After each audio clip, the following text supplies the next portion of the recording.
os seus objetivos. Então, por que a necessidade de tomar decisões de localização? Você vai buscar esses locais justamente que têm relação com o mercado, você vai justamente encontrar esses mecanismos de fazer a expansão dos negócios, ou se você não tem condições, você vai manter o status quo e procurar alternativas para melhorar justamente a situação do empreendimento. Há que também considerar que a localização, ela justamente acarreta, né, um comprometimento de longo prazo. Tá? Ninguém vai localizar um empreendimento para ter uma vida útil de 6 meses ou um ano. Tem que ter muita longevidade. Você tem que trabalhar a longo prazo a definição da localização, porque ele tem, essa localização vai ter também impactos nos investimentos, vai ter impacto exatamente nos custos operacionais que todas as empresas, elas são, de qualquer maneira, levadas a ter esses custos. E também há uma preocupação imensa em relação às receitas, que é um direcionamento maior de qualquer organização. As empresas, elas precisam encontrar, portanto, alternativas, um certo número aceitável de locais para que ela possa fazer uma triagem, né, em cima justamente de várias ações de avaliação de inúmeros fatores. Tá? Você tem que considerar, por exemplo, 2 categorias desses fatores para poder levantá-los e estudá-los. Uma do lado da demanda em bens e serviços e a outra do lado da oferta dos insumos. Né?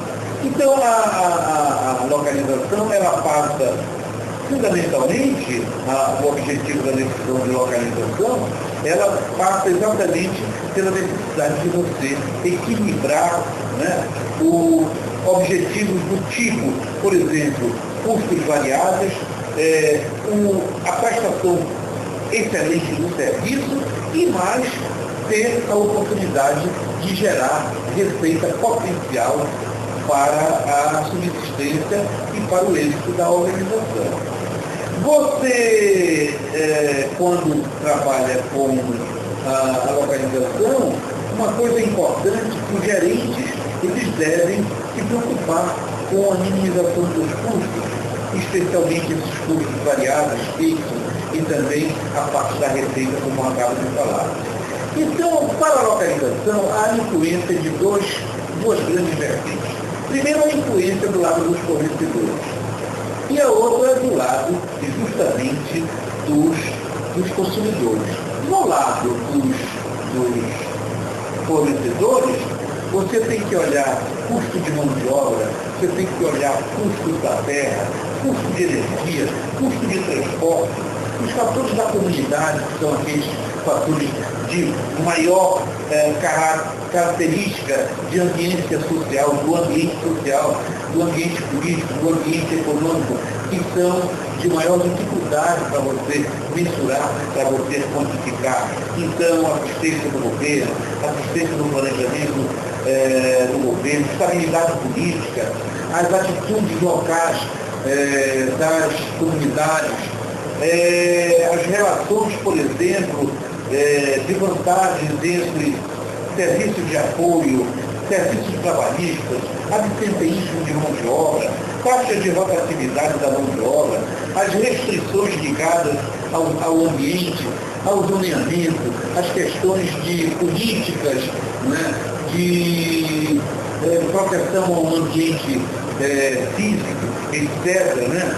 E do lado dos consumidores, você tem que olhar, por exemplo, a habilidade da mão de obra, a adequação do local, a imagem do local, a conveniência para os clientes, porque necessariamente há uma via de mão dupla entre fornecedores e consumidores. Bom, A necessidade de tomar decisões de localização, as opções de localização, portanto,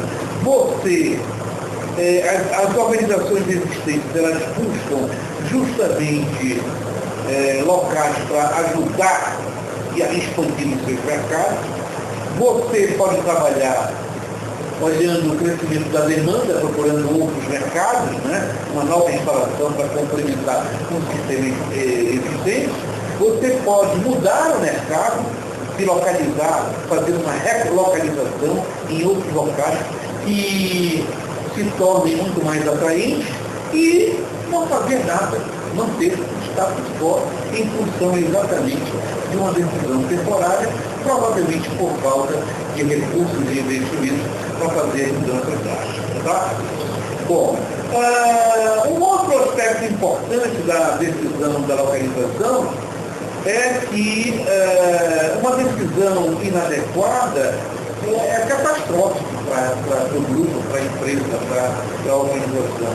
Os custos de transporte, né, você terá seríssimas consequências no que diz respeito aos custos dos transportes. Você pode ter problemas de mão de obra especializada, você pode perder a vantagem competitiva. Você, que eu digo a empresa, sempre é assim, tá, pessoal? Sempre que eu me refiro a você, eu estou me referindo à empresa, ao grupo envolvido. Você pode ter, a empresa pode ter justamente um suprimento inadequado de matéria-prima. Do ponto de vista do mercado, pode haver uma insuficiência de clientes. Então, uma série de situações absolutamente adversas poderão surgir em cima da dificuldade de você ter uma opção, decidir por uma localização que, no fundo, ela venha a ser uma decisão inadequada. Tá? As decisões de localização, então, elas representam uma parte inerente do processo de planejamento estratégico. Ela tem essas questões ligadas fundamentalmente aos aspectos econômicos, através da avaliação dos custos. É uma significativa fonte de custos, como eu já disse, e você tem que olhar o lucro potencial da empresa, você tem que dar esse equilíbrio já comentado para poder, afinal de contas, decidir pela melhor localização. E essa melhor localização existe, de alguma forma, procedimentos técnicos que te levam a seguir um caminho até chegar à definição da localização final. Decidir os critérios que você vai utilizar para avaliar essas alternativas de localização. Você tem que identificar aspectos relevantes, você tem que avaliar fatores importantes, né? E você tem que identificar as alternativas de localização, ok? De modo que é importante, depois de todo esse trabalho, você identificar a área geográfica, que vai abranger os locais justamente a serem considerados, identificar já como se fosse um funil, né?